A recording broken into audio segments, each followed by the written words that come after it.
Good morning दोस्तों। मैं आज आपको 11th क्लास की पॉलिटिकल साइंस का चैप्टर 2 पढ़ा रही हूँ। भारतीय संविधान में अधिकार। देखो, भारतीय संविधान के अंदर जो हमें अधिकार मिले हैं उन अधिकारों के बारे में जो पूरा चैप्टर है, और आपको तो ये जानना बहुत ज़रूरी भी है। हर एक शख्स को ये जानना ज़रूरी है कि संविधान के तरफ से आखिर हमें क्या क्या अधिकार मिले हैं। तो संविधान के अंदर कौन कौन से मौलिक अधिकार है, संविधान हमें कैसे वो अधिकार दे रहा है, और अधिकार दे रहा है तो क्या हम अपने अधिकारों का पालन कर रहे हैं, और अधिकार का पालन कर रहे हैं तो उसके लिए क्या है, उनकी रक्षा करने के लिए कौन है, न्यायपालिका है। और ये अधिकार क्यों दिए गए हैं? क्योंकि एक बात बताओ, आपको एक घर के अंदर बोल दिया जाए कि मम्मी है, मम्मी आपको बोलती है तीनों बहन भाई तुम लोग एकदम आज़ाद हो, तुम स्वतंत्र हो, लेकिन तुम्हें कोई चीज़ छूने, यहाँ इस रूम में आप किसी चीज़ को हाथ नहीं लगाओगे, तुम्हारा अधिकार नहीं है। किचन में नहीं जाओगे, तुम्हारा अधिकार नहीं है। छत पे नहीं जाओगे, तुम्हारा अधिकार नहीं है। मोबाइल हाथ नहीं लगाओगे, तुम्हारा अधिकार नहीं है, लेकिन तुम आज़ाद हो। तो आप अपने मन के अंदर महसूस नहीं करोगे यार ये कैसी आज़ादी हो गई कि वो एक तरफ तो मम्मी बोल रही है कि तुम आज़ाद हो, एक तरफ बोल रही कि मोबाइल नहीं छुओगे, किचन में नहीं जाओगे, ऊपर नहीं जाओगे, तो फिर तो हम कैदी हो गए ना। हमें जब किसी चीज़ का अधिकार ही नहीं है तो आज़ाद हो गए। आज़ादी का मतलब यही है कि हमें आज़ाद होने के अलावा हमें अधिकार भी मिलने चाहिए, हमें हर काम करने का अधिकार मिलना चाहिए। और ये जो अधिकार है संविधान ने हमको दिए हैं, ये इनको हम बोलते हैं हमारे मौलिक अधिकार। और ये अधिकारों का महत्व, अधिकार कहाँ से आए? सबसे पहले इन अधिकार का महत्व क्या है? अगर आपको मोबाइल छूने का अधिकार दिया जाए, या ऊपर घूमने का अधिकार दिया जाए, किचन में जाने का अधिकार दिया जाए, तो इनका महत्व क्या है, इनकी इम्पोर्टेंस का क्या है, क्यों चाहिए ये अधिकार, क्या ज़रूरत है? अपने रूम में आराम से बैठो ना, मस्त आज़ादी एंजॉय करो। नहीं, इन अधिकारों का अपना एक अलग ही महत्व है। 1982 में जब एशियाई खेल हुए थे तो हमारे यहाँ पर पहली बार एशियाई खेल हुए थे दिल्ली के अंदर 82 के अंदर। तब गवर्नमेंट किसकी थी? इंदिरा गांधी की गवर्नमेंट थी। तो हमारे कुछ जो सरकारी ठेकेदार थे उन्होंने ठेका लिया, उन्होंने बोला ठीक है हम यहाँ पर ये करवाएंगे, खेल हम करवाएंगे। तो ठीक है, तो उन्होंने फ्लाईओवर बनाए, स्टेडियम जहाँ बनाना था वहाँ बनाए। वहाँ पर बहुत सारे, अब स्टेडियम फ्लाईओवर बनाने के लिए तो मज़दूर तो चाहिए, तो बहुत सारे जो मिस्त्री मज़दूर थे उनकी भर्ती करी, उनसे खूब काम करवाया। सुबह शाम 7 बजे से लेकर शाम को 7 बजे तक काम करोगे, कोई बीच में छुट्टी नहीं करोगे, लंच में नहीं जाओगे, अपनी उनकी जो जो बेसिक ज़रूरतें थी उनके हिसाब से उनसे काम करवा लिया। काम करवाने के बाद में जो सरकार ने जो न्यूनतम मजदूरी दी थी वो दे दी। अब एक टीम ने उनकी स्थिति का सर्वेक्षण करवाया और उन्होंने बताया कि जो मजदूरी उनसे तय की गई थी ना कि हम तुम्हें इतनी देंगे, उन्होंने उससे कम दी। और जो जितना काम आप करवाते हो उससे अगर आप कम मजदूरी देते हो तो उसको बोलते हैं बेगार या बंधुआ मजदूर। तो इसका मतलब कि उनका शोषण हुआ ना, काम जितना करवाया उतना उनको मजदूरी नहीं दी गई। तब इस शोषण के विरुद्ध अब वो कहाँ जाए, किससे बोले, किसके पास जाए? और गरीबों की कौन सुनेगा भाई? तो उनकी सुनने के लिए उनको ये अधिकार दिया है कि वो आर्टिकल 32 के हिसाब से सीधे पुलिस के पास ना जाकर सीधे कोर्ट में जा सकते हैं। और ये जो अधिकार मिला है उनको शोषण के विरुद्ध अधिकार है, इसमें वो सीधे कोर्ट में जा सकते हैं। अब देखो, आपको मैं स्टोरी सुनाती हूँ कि असम ज़िले की बात है। असम में एक मचल लालूंग नाम का एक आदमी रहता था, लड़का ही था, 23 साल का ही था। उसको कहीं गंभीर चोट आई और मुकदमे उसने ना कई लोगों को मारा पीटा, उनको चोट पहुंचा दी। उसके ऊपर केस चल गया। केस चला, केस में उसको बोल दिया कि पाया गया कि भाई ये तो पागल है। ठीक है, उसको उसका इलाज कराया और उसका इलाज करवाया, उसको भर्ती करा दिया। अब जेल अधिकारी ने उसको क्या किया कि 2 बार, एक तो 1967 में जब वो उसको देखा था कि वो बीमार है, उसके बाद में उसका इलाज चलाया, तो दोबारा 96 में उसको, जब वो स्वस्थ हो गया, सही हो गया एकदम, तब उसको चिट्ठी भेजी कि अब हम तुम्हारे पर, जब तो तुमने उनको पीटा था तब तो तुम बीमार थे, अब तो तुम सही हो गया ना, अब हम तुम्हारे पर केस चलाएंगे। उसके ऊपर केस चलाया और फिर उसको 2005 में उसको छोड़ा। अब देखो 67 से वो चला, उसका इलाज चला, उसके बाद में उसके ऊपर केस चला और फिर उसको जेल हुई, सजा हुई और फिर उसको 2005 में छोड़ा गया। जब वो जेल गया था तब 23 का था और जब जेल से बाहर आया तो 77 का हो गया। ये देखो उसकी पूरी जवानी उसके जेल में निकल गई, और वो भी उस काम के लिए जिस काम के लिए इतनी लंबी सजा होती भी नहीं है। उसने सिर्फ मारपीट की थी, जस्ट 1 या 2 साल की सजा होती। लेकिन अब ये सब चीज़ों के लिए एक बार से तुम्हें एक ही काम के लिए तुम्हें एक ही बार सजा होगी, और वो भी उस टाइम जो नियम है उसी के हिसाब से सजा होगी। ये नहीं है कि भैया उस टाइम तो ये नियम था इसलिए सजा नहीं दी गई, अब नियम सही हो गया अब हम तुम्हें सजा दे देते हैं, तुम पड़े रहो जेल में। तो ये तो मतलब अब आप उसकी सोचो कि इतनी सी बात के लिए उसे इतनी बड़ी सजा दी गई कि उसकी पूरी जवानी ही निकल गई। 77 साल का जेल के बाद और 2 साल रख लेते, वहीं पे हमारा तीसरी हो जाता। क्या ही करेंगे 77 साल के बाहर आके, वो तो वैसे भी तो जिंदगी जेल जैसी है बुढ़ापे में। तो ये जो अधिकार है, इसलिए हमें ये अधिकार चाहिए, क्योंकि अगर बिना मतलब में आपको जेल में भेज दिया जाता है तो आर्टिकल 32 के हिसाब से आप सीधे जाके कोर्ट में कर सकते हो कि मुझे, या आर्टिकल 22 में साफ लिखा हुआ है कि बिना किसी कारण आपको गिरफ्तार नहीं किया जा सकता, और जिस रीजन से गिरफ्तार किया गया उसकी जितनी सजा है उतनी ही लेंगे। एक ही बात के लिए आपको 2 बार सजा नहीं होगी। ये हमारे अधिकार है, इसलिए हमें अधिकार जरूरी है, इसीलिए हमें अधिकार चाहिए। नहीं तो अगर हम अपने अधिकार की मांग ना करें ना तो गुंडाराज हो जाए, जिसका जो मन करे काम करवाए, नहीं पैसे देंगे, जब मन करा जेल में पटक दे, मन करेगा तो छोड़ेंगे।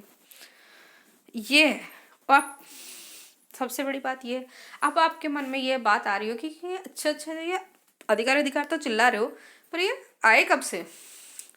तो अमेरिका में सबसे पहले इसकी मांग हुई थी। मतलब सबसे पहले कौन था जिसने बोला कि भाई ये मेरा हक है? क्योंकि लोग तो ऐसे ही जिए जा रहे थे ना, किसी को पता ही नहीं था कि हक क्या है। तो ये हक की मांग अमेरिका में हुई, और अमेरिका में सबसे पहले अधिकारों का एक घोषणा पत्र जिसको कहा जाता है वो नागरिकों को दिया गया।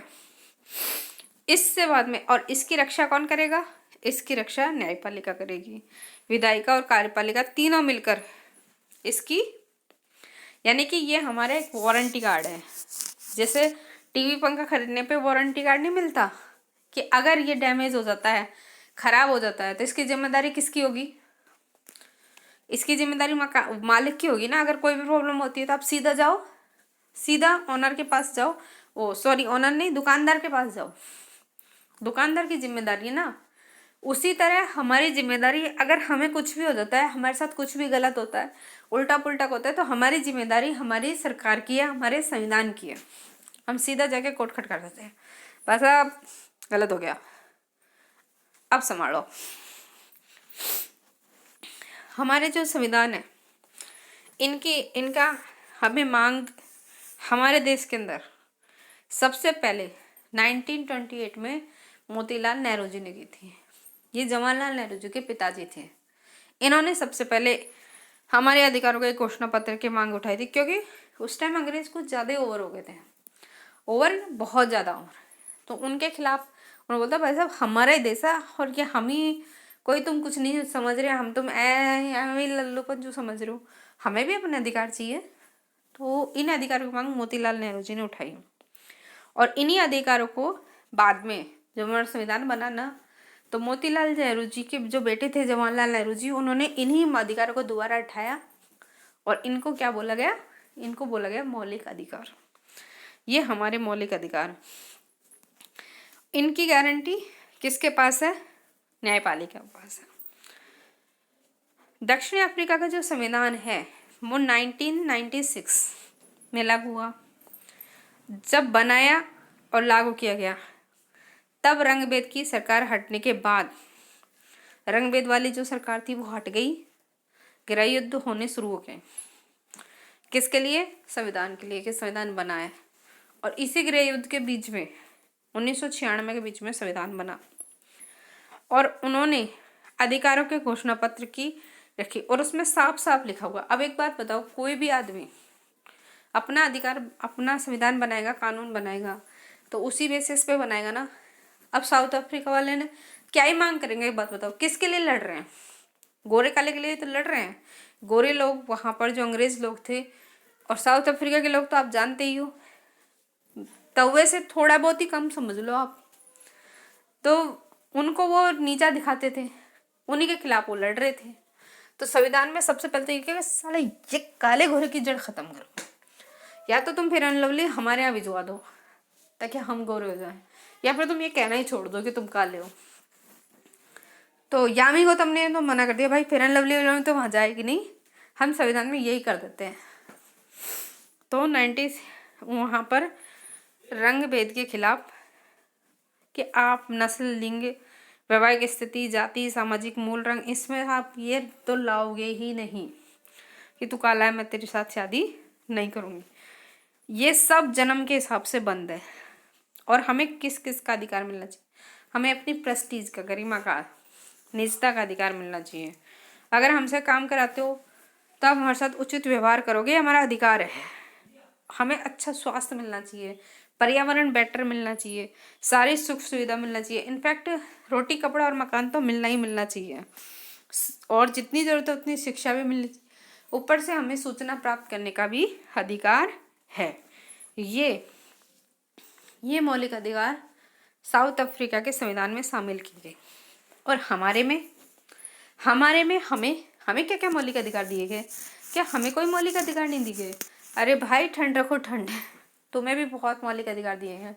सबसे पहला मौलिक अधिकार जो तुम्हें दिया गया वह है समानता का अधिकार। वो हमारे कानून में साफ साफ लिखा हुआ है, अनुच्छेद 14 से 18 के, कि आपको किसी भी दुकान पे, किसी भी जगह पे, कहीं भी आपके साथ कोई भी भेदभाव नहीं किया जाएगा। कानून अगर कोई बनेगा तो उसकी नज़र में सब लोग, सब समान हैं, चाहे वो देवेश कुमार हो या रवीश कुमार हो, चाहे वो ऊंची जाति का हो व नीची जाति का हो, कानून सबके लिए समान है। जैसे कि अगर आज तुम देखो कि कोरोना चल रहा है, कोरोना के टाइम पे मास्क पहनना कंपलसरी है, पर ये तो है नहीं कि नीची जात को कंपलसरी नहीं है, केवल ऊंची जात को ही नहीं है। भाई जात चाहे कोई भी हो, धर्म कोई भी हो, या फिर हिंदुओं को ही पहनना जरूरी है, मुसलमानों को पहनना जरूरी नहीं है। चाहे धर्म कोई भी हो, जात कोई भी हो, नियम है मास्क पहनना जरूरी है, दैट्स ऑल। मास्क पहनना जरूरी है, चाहे वो स्त्री हो, पुरुष हो, बच्चा हो, हिंदू हो, मुसलमान हो, किसी भी धर्म का, किसी भी जाति का हो, किसी भी लिंग का हो, कहीं भी पैदा हुआ हो, चाहे वो राजस्थान में हुआ हो, चाहे वो यूपी में हुआ हो, मास्क पहनना जरूरी है, दैट्स ऑल, जरूरी है। कानून के समक्ष समानता। दूसरा है कानून के समान संरक्षण, यानी कि कानून सबको समान संरक्षण प्रदान करेगा। कैसे? ये चीज़ समझने वाली बात है। ये सेठ लाला है, इसके पास बहुत पैसे हैं, ठीक है। ये मजदूर है, इसके पास कम पैसे हैं। अब कानून की नज़र में दोनों समान है, वोट देने दोनों जाएंगे, लाइन में दोनों लगेंगे। ये तो पहला हो गया। दूसरा ये है कि भाई साहब, इसको अगर मैं 100 रुपये दे रही हूँ और इसको भी 100 रुपये दे रही हूँ, लेकिन इसके पास तो 100 रुपये पहले से ही है, तो इसके पास तो 200 हो गए ना, इसके पास 100 ही हुई, डिस्क्रिमिनेशन तो बना रहे ना। तो मैं इसको 100 और एक्स्ट्रा दूंगी, तो इसके पास कितने हो जाएंगे? 200। तब ये इसकी नज़र में दोनों के दोनों क्या हो जाएंगे? बराबर हो जाएंगे। तो कानून सबको समान संरक्षण देगा, यानी गरीब है तो उसे थोड़ा एक्स्ट्रा देगा, पैसे वाला है तो उसको थोड़ा कम देगा, ताकि बैलेंस बना रहे। जाति, धर्म और लिंग, आपका कोई भी धर्म हो, हिंदू हो, मुसलमान हो, सिख हो, ईसाई हो, कोई भी आपकी जाति हो, ब्राह्मण हो, क्षत्रिय हो, वैश्य हो, शूद्र हो, लिंग स्त्री हो या पुरुष हो, जन्म स्थान यूपी में हो, महाराष्ट्र में हो, एमपी में हो, कहीं भी हो, आपके साथ कोई भेदभाव नहीं किया जाएगा। अगर भेदभाव करता है तो सीधे कोर्ट में जाओ, ये आपका अधिकार है, हक से मांगो भाई। रोजगार के अवसर की सबको समानता है। यूपी वाला राजस्थान में आके जॉब कर सकता है, राजस्थान वाला बिहार में जाके कर सकता है, कोई कहीं भी जॉब कर सकता है। अगर आप राजस्थान से बिलोंग करते हो, दिल्ली में आके जॉब करते हो, और अगर केजरीवाल सर कहते हैं आपसे कि भाई साहब तो राजस्थान के हो, आप जॉब नहीं कर सकते, सीधे कोर्ट जाओ, आपका अधिकार है ये। पदवियों का अंत हो गया, कोई स्पेशल पद ही नहीं। अरविंद केजरीवाल राजाधिराज महाराज केजरीवाल सरकार नहीं लगा सकता, सिर्फ सीएम अरविंद केजरीवाल लगा सकते हैं। और छुआछूत की समाप्ति, ये आर्टिकल 17 में और ये आर्टिकल 18 में, ये आर्टिकल 16 में, ये आर्टिकल 15 में और ये आर्टिकल 14 में। ये है 14 से 18 तक जो हमें समानता के अधिकार मिले हुए हैं। ये दोनों 14 में, ये 15 में, ये 16 में, ये 18 में और ये 17 में। 14 से लेकर 18 तक हमको समानता के अधिकार दिए गए। धार्मिक स्वतंत्रता के अधिकार है। धार्मिक स्वतंत्रता के अधिकार में धर्म की आपको प्रार्थना करने की आज़ादी है किसी भी धार्मिक संस्थान में। धार्मिक मामलों में खास अगर कोई प्रबंध करना चाहते हो, जैसे भंडारा करना चाहते हो या फिर कोई कीर्तन करवाना चाहते हो, हवन करवाना चाहते हो, आप जैसे मदरसे में है उनके अलग नमाज वमाज पढ़ते हैं, सिख हैं गुरुद्वारा में लंगर चलाते हैं, हम हैं माता जी का जागरण करवाते हैं। तो आप जो भी धर्म के हो, जो भी करवाना चाहते हो, आपको पूरी स्वतंत्रता है। ये नहीं है कि आप नमाज नहीं कर सकते, लंगर नहीं लगा सकते या माता जी का भजन नहीं कर सकते, ऐसा कुछ भी नहीं है। और आपको अपने धर्म के लिए, जैसे कि मुझे माता जी का भंडारा करवाना है, अब मुझे चंदा इकट्ठा करना है तो मैं गली गली जाके और चंदा इकट्ठा कर सकती हूँ, मुझे कोई रोक नहीं सकता इस काम के लिए। आते नहीं हमारे घर में, हमारी गलियों में, घर में सब में सुबह सुबह, अरे माता जी का भंडारा करना है, गुरुद्वारे में लंगर लगाना है, छठ पूजा करनी है, चंदा दे दो। तो ये चंदा मांगने की आपको आज़ादी है। और अगर आपको कोई मना करता है ना, है पागल घर घर जाके क्यों डोलता है, भागा यहाँ से, तो आप जा सकते हो, कोर्ट में जा सकते हो, पर आपको कोई मना कर सकता है, क्योंकि गवर्नमेंट की तरफ से आपको पूरी आज़ादी है। और कहीं भी किसी भी शिक्षा संस्थान में आप उपस्थित हो सकते हो, अपनी धार्मिक शिक्षा ले सकते हो। जैसे मुसलमान है वो मदरसे में जाके पढ़ सकते हैं, सिख हैं वो गुरुद्वारा में पढ़ सकते हैं, इनको पूरी आज़ादी है। ये है आर्टिकल 18, 19 से लेके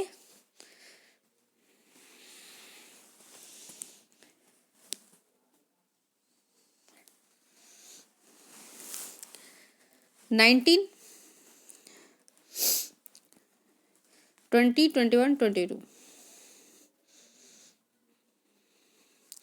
नहीं 20 तक आई है।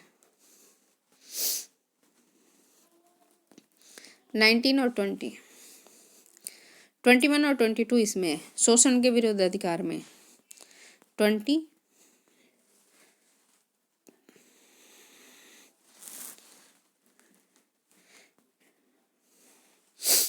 21 इसके अंदर शोषण के विरुद्ध अधिकार है।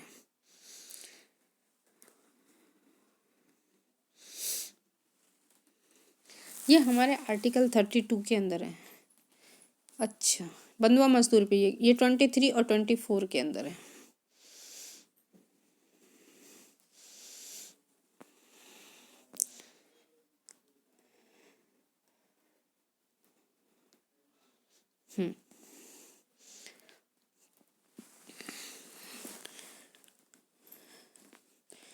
ये 19 धार्मिक स्वतंत्रता, 20, 21 और 22, ये 23 और 24 इसमें आर्टिकल के अंदर है। 23 के अंदर ये है कि आप बंधुआ मजदूरी पर रोक है, जितनी आप मजदूरी कराएंगे उतने पैसे देंगे, बंधुआ मजदूर नहीं बना सकते। 14 साल से कम उम्र के बच्चों को 24 में, आर्टिकल 24 में है 14 साल से कम उम्र के बच्चों को आप मजदूरी नहीं करा सकते। ये शोषण के विरुद्ध अधिकार है। अब देखो शोषण के विरुद्ध अधिकार कैसे कि आप काम करवा रहे हो, पैसे नहीं दे रहे हो, उसका शोषण होगा। छोटे बच्चे हैं जिनकी खेलने कूदने पढ़ने की उम्र है, उस उम्र में आप उनसे बीड़ी बनवा रहे हो, सिगरेट बनवा रहे हो, तो उनका शोषण हुआ कि नहीं हुआ। तो ये हमें अधिकार दिया है कि ये उन बच्चों को अधिकार है कि उनसे 14 साल से पहले कोई काम नहीं करवाया जाएगा। दूसरी बात है कि जितनी मजदूरी उनकी मिलती है उतना हक है, उतना उन्हें मिलना ही चाहिए। नहीं मिलेगा तो वो सीधा कोर्ट जा सकते हैं। ये हमें अधिकार मिले। स्वतंत्रता में हमें बोलने की आज़ादी है, शांतिपूर्वक जमा होने की, संगठित करने की, एक दूसरी जगह आ सकते हैं, जा सकते हैं, बस सकते हैं, कोई भी बिजनेस कर सकते हैं। ये सब हमें आर्टिकल 19 में मिले हैं, ये वाले, ये सारे। और इसकी एक ट्रिक भी है, इसकी ट्रिक है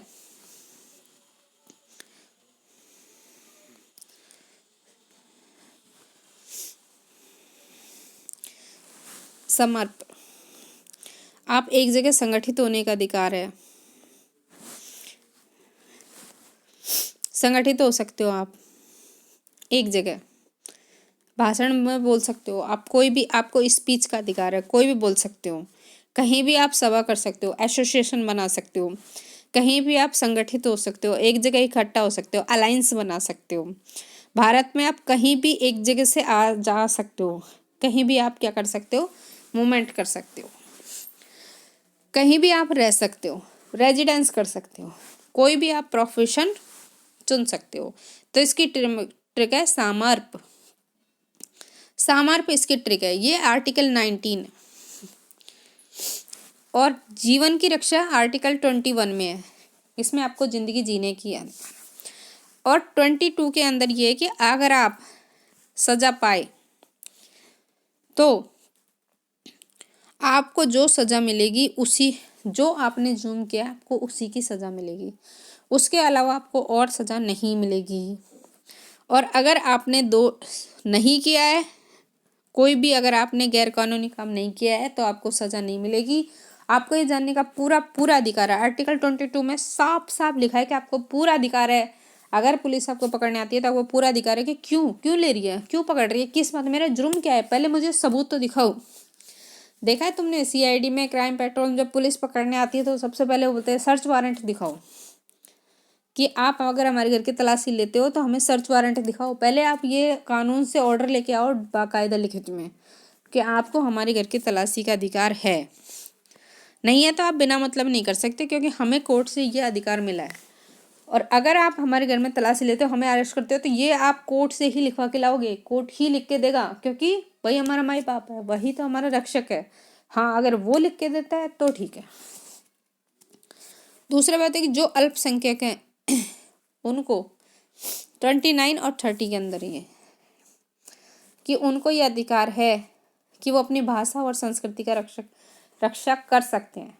जैसे सिख हैं, अब उन्हें वो सर पे पगड़ी पहनते हैं, तो ये उनको अधिकार दे दिया कि ठीक है तुम पगड़ी पहनो, हाथ में वो कटार रखते हैं। अब मेट्रो में जाते हो आप, कोई भी वेपन्स नहीं ले जा सकते, लेकिन सिख है तो वो वेपन्स ले जा सकते हैं, उन्हें अलाउ है, क्योंकि ये उनके धर्म को बचाए रखता है। तो जो तुम्हारे धर्म की पहचान है उन्हें तुम अपने साथ रख सकते हो, ये तुम्हारा अधिकार है। और इन सब के लिए, इनको लागू करने के लिए न्यायालय में जाने का अधिकार आर्टिकल 32 के अंदर है। 32 में ये साफ लिखा हुआ है कि आप इन सब के विरुद्ध, अगर आपके साथ कुछ भी गलत होता है तो आप सीधा आप कहीं जाओ, सीधा कोर्ट जाओ। समानता का मतलब क्या है, होटल में, स्नान घाट में, पूजा में, इस किसी में भी आपके खिलाफ कोई भी क्या नहीं होगा, भेदभाव नहीं होगा, ये समानता है। छुआछूत की प्रथा है, यह समानता का सबसे गंदा, इसको क्या कर दिया, इसको ख़त्म कर दिया जाना चाहिए। दूसरी बात है कि अगर आप थोड़े कमज़ोर हैं तो पढ़ाई लिखाई में ऊपर उठाने के लिए आपको क्या दिया जाएगा, आरक्षण दिया जाएगा। ये 16(4) में साफ साफ लिखा है कि आपको हर अवसर की समानता दी जाएगी, चाहे आप किसी भी जगह को हो, कहीं भी हो, किसी भी जगह को हो, आपको पूरी सुविधा दी जाएगी। स्वतंत्रता का अधिकार में ये है कि आपको हर चीज़ की स्वतंत्रता दी जाएगी, आपको अपनी ज़िंदगी जीने की स्वतंत्रता है।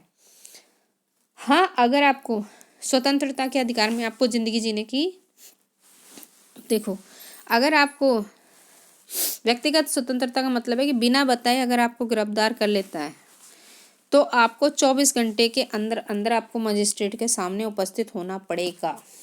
नहीं होता है तो ये आपका अधिकार है। इसका मतलब क्या है? इसका मतलब ये है कि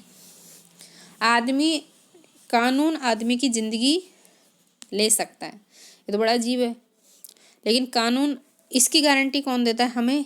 इसकी जीवन जीने का जो अधिकार है, व्यक्ति के जीवन की जो गारंटी है, वो कौन लेगा? वो लेगा न्यायालय। न्यायालय में जाकर आप ये बोल सकते हो कि मुझे बिना वजह से मुझे कहाँ रखा? जेल में रखा। नहीं तो वो किसी को भी पकड़ के गिरफ्तार कर लो, पटके दो, पटके रखो, वहीं मार दो। नहीं, 24 घंटे तक से ज़्यादा आपको हवालात में नहीं रख सकते, और रखेंगे तो उसका कोर्ट में जाके उसके खिलाफ बताएंगे कि क्यों रखा गया, क्योंकि ये जीवन का अधिकार दिया है न्यायालय ने। इसके बिना तो कोई व्यक्ति जिंदा रह ही नहीं सकता, जिंदगी जीने का अधिकार। और निवारक नज़रबंदी के अंदर ये कि आपको 3 महीने से ज़्यादा कहीं भी आपको बंदी नहीं बनाया जा सकता। अगर आपको नज़रबंद भी किया जाता है ना, तो सिर्फ और सिर्फ 3 महीने के लिए आपको नज़रबंद किया जा सकता है, उससे ज़्यादा नहीं किया जा सकता। इसके अलावा आपको भाषण और अभिव्यक्ति की स्वतंत्रता है कि आप बिना हथियार के 5-6 आदमी एक जगह इकट्ठा हो जाओ, भाषण दो, कोई भी बात करो, सरकार के खिलाफ नारे लगाओ, अपनी बातें मनवाने के लिए नारे लगाओ, लेकिन बिना हथियार के। आपको पूरा अधिकार है, कोई नहीं उठा सकता आपको, कहीं नहीं डाल सकता आपको। और दूसरी बात है कि आरोपी और व्यक्ति के लिए कि एक ही अपराध के लिए एक से ज़्यादा सज़ा नहीं मिलेगी। आपको एक अपराध के लिए एक ही बार सज़ा मिलेगी, और अगर आपने वो अधिकार तब किया है, तब जो उसके लिए सज़ा है ना, वही सज़ा मिलेगी, ये नहीं है। और आपको अपने विरुद्ध गवाही देने के लिए कोई मजबूर भी नहीं करेगा। शोषण के विरुद्ध अधिकार के अंदर एक जो दलित हैं उन्हें बेगारी नहीं ली जाएगी, उन्हें दास नहीं बनाया जाएगा, बंधुआ मजदूर नहीं बनाया जाएगा, भट्टे पर उनको काम नहीं करवाया जाएगा। 14 साल के उम्र के से कम उम्र के बच्चों को तो कोई काम नहीं करवाया जाएगा। अगर करवाते हैं तो ये दंडनीय अपराध है, और अगर जो आपसे करवाता है आप उसके खिलाफ शिकायत कर दो तो वो पुलिस उसको पकड़ के ले जाएगी। धार्मिक स्वतंत्रता के अंदर ये है कि आपको अपने धर्म को मानने के लिए पूरी आज़ादी है। आप अपने धर्म को मान सकते हो, अपने धर्म में जो लिखा है। जैसे छठ पूजा पर ये लोग जाके नदी घाट में स्नान करते हैं, कर सकते हैं, आप रोक नहीं सकते। जैसे मुसलमान है वो नमाज पढ़ते हैं, रोज़ा रखते हैं, वो रख सकते हैं, कोई नहीं रोक सकता। हिंदू है अपने व्रत रखते हैं, पूजा रखते हैं, अर्चना रखते हैं, इनको कोई नहीं सकता। इनको पूरी पूरी स्वतंत्रता है, पूरी की पूरी आज़ादी है। और हमारे यहाँ पर जो देश है वो सभी धर्मों को समान मानता है, सभी धर्मों के साथ समान बर्ताव करता है। हमारे यहाँ पर हमारा भारत का कोई धर्म नहीं है। हमारे यहाँ पर प्रधानमंत्री, राष्ट्रपति, न्यायाधीश है, कोई भी किसी भी धर्म का बन सकता है, सबको समानता का अधिकार है। हम यहाँ धर्म निरपेक्ष है। सांस्कृतिक और शैक्षिक, इसके मतलब ये कि हमारे मन में, समाज में अगर कोई बहुत सारी विविधता है, अलग अलग संस्कृति है, अलग अलग दल के लोग हैं, अलग अलग सब उसको मानते हैं, अपने अपनी सबकी अलग अलग रीति है, परंपरा है। संस्कृति का मतलब है कि अपनी अपनी रीति है, अलग परंपरा है। कोई छठ मानता है तो कोई कार्तिक स्नान करता है तो कोई रोजे रखता है, सबकी अपनी अपनी अलग अलग रिवाज हैं, शादी ब्याह करने का अलग अलग तरीका है। तो सब, और हमारे यहाँ पर तो इतनी भीड़ है और सबकी अलग अलग है, लेकिन जो संख्या में कम है, जैसे पूरी गली के अंदर सब हिंदू है, एक मुसलमान है, तो आप उसको नमाज नहीं पढ़ने दोगे। लेकिन अगर आप उसे नमाज नहीं पढ़ने दोगे तो ये उसका पूरा अधिकार है कि वो नमाज पढ़ सकता है। तो हमारे यहाँ पर जो अल्पसंख्यक है वो भी अपनी संस्कृति को बनाए रख सकते हैं, वो चाहे देश के किसी भी भाग में हो, चाहे वो संख्या में कितने भी कम हो, लेकिन अगर वो अपनी संस्कृति को बनाए रखना चाहते हैं तो वो बनाए रख सकते हैं। और इस काम में हर कोई सहमत होगा। संविधान में मौलिक अधिकारों की सूची बहुत ही आकर्षक है और इनको अंबेडकर जी ने तो इनको जो हमारे मौलिक अधिकार हैं इनको क्या बोला है, हमारे संविधान का हृदय और हमारे संविधान की आत्मा बोला है।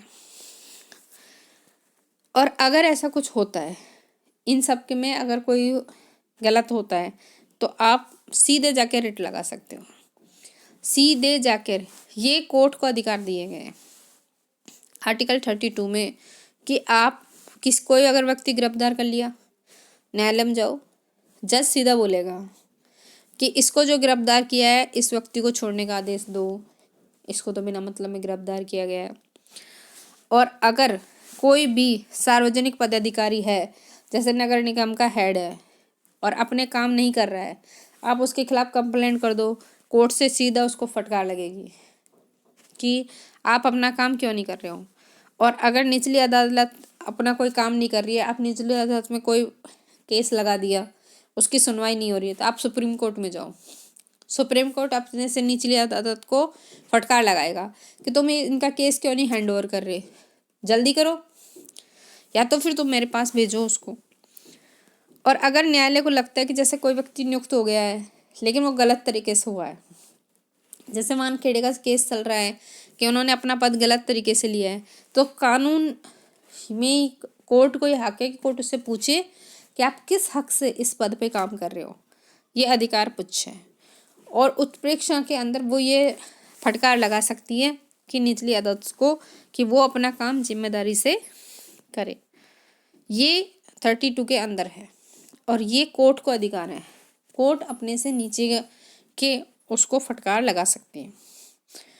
मानवाधिकार आयोग में मानवाधिकार के अंदर जो गरीब कमजोर तबके के लोग हैं उनके अधिकारों के लिए, उनकी स्वतंत्रता की हानि के लिए People's Union for Civil Liberties PUCL, People's Union Democratic Rights PUDR जैसी संस्था है, इन्होंने अधिकार के हनन होने पर 2000 में जो राष्ट्रीय मानव आयोग है उसका गठन किया गया।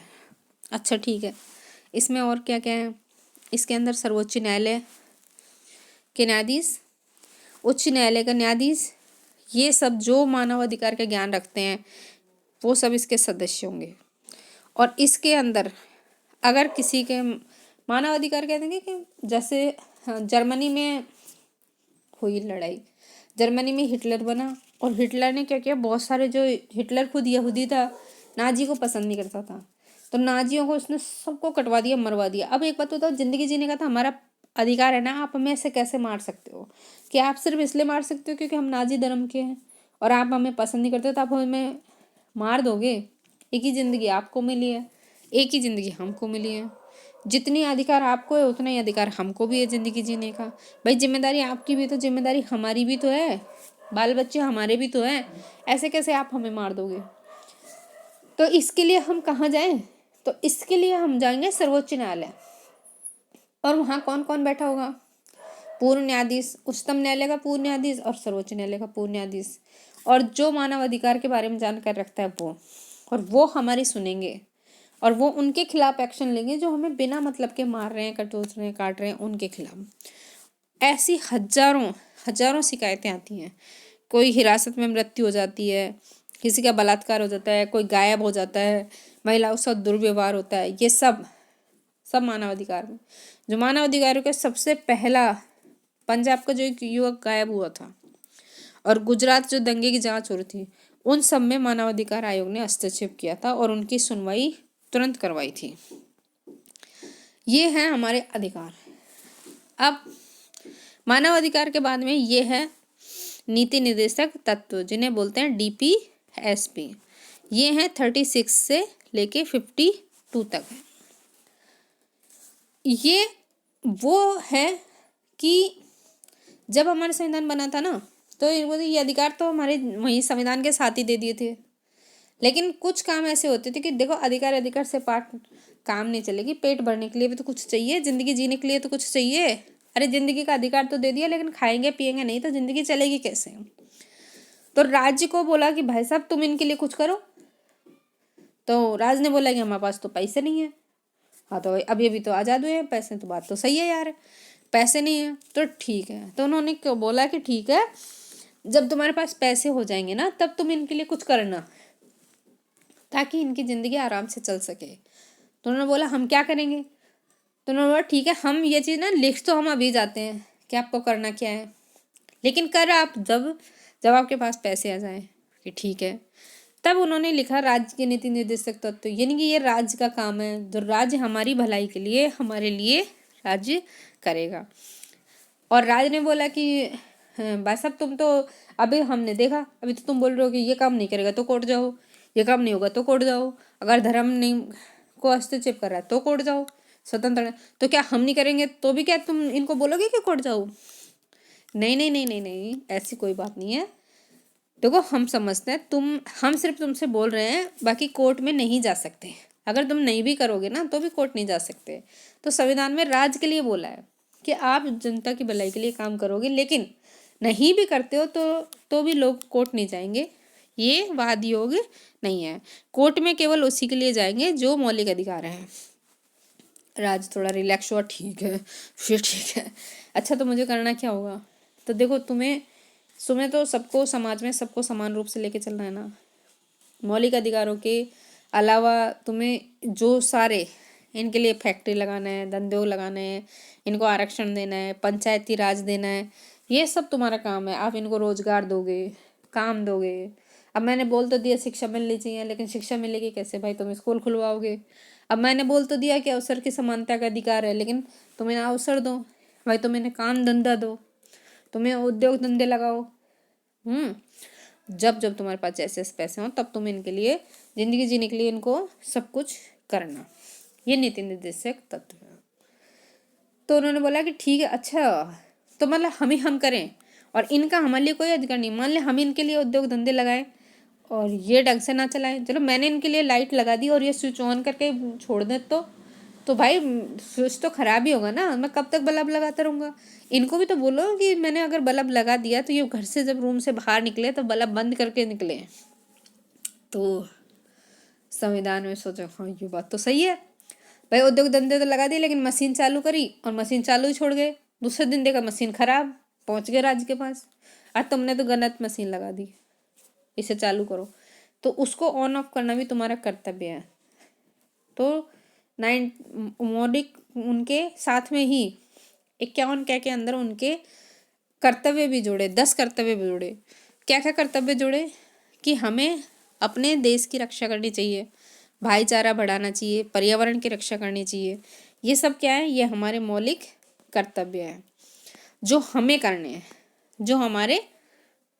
अब देखो नीति निर्देशक तत्व और मौलिक अधिकार, उनमें क्या अंतर है? नीति निर्देशक तत्व वो है जो राज्य तुम्हारे लिए करेगा। मौलिक अधिकार वो है जो तुम्हें अपनी जिंदगी के लिए मिले हैं। नीति निर्देशक तत्व में उनका उद्देश्य लोगों का कल्याण करना, लोगों के जीवन स्तर को ऊपर उठाना, पर्याप्त जिंदगी देना, महिला पुरुषों को मजदूरी देना, आर्थिक शोषण काम देना, बच्चों को शिक्षा देना, ग्राम पंचायती बनाना, उद्योग धंधे देना, पशुओं के लिए करना। ये सब क्या है? ये सब नीति निर्देशक तत्व है। इनके लिए आप कोई लड़ाई नहीं लड़ सकते हैं। मौलिक अधिकारों के लिए आप क्या कर सकते हो? लड़ाई लड़ सकते हो। ये हमारे संविधान के अंदर लिखा हुआ है। महाराष्ट्र में एक समाज सुधारक हुए ज्योतिराव फूले, उनने जो रचना लिखी ना उसमें साफ लिखा हुआ है हमारे जो अधिकार है ना, वो उसमें साफ कि हमारे मौलिक अधिकार क्या है। जो न्यायपालिका की व्याख्या उन्होंने जो की है उसके हिसाब से उन्होंने अपने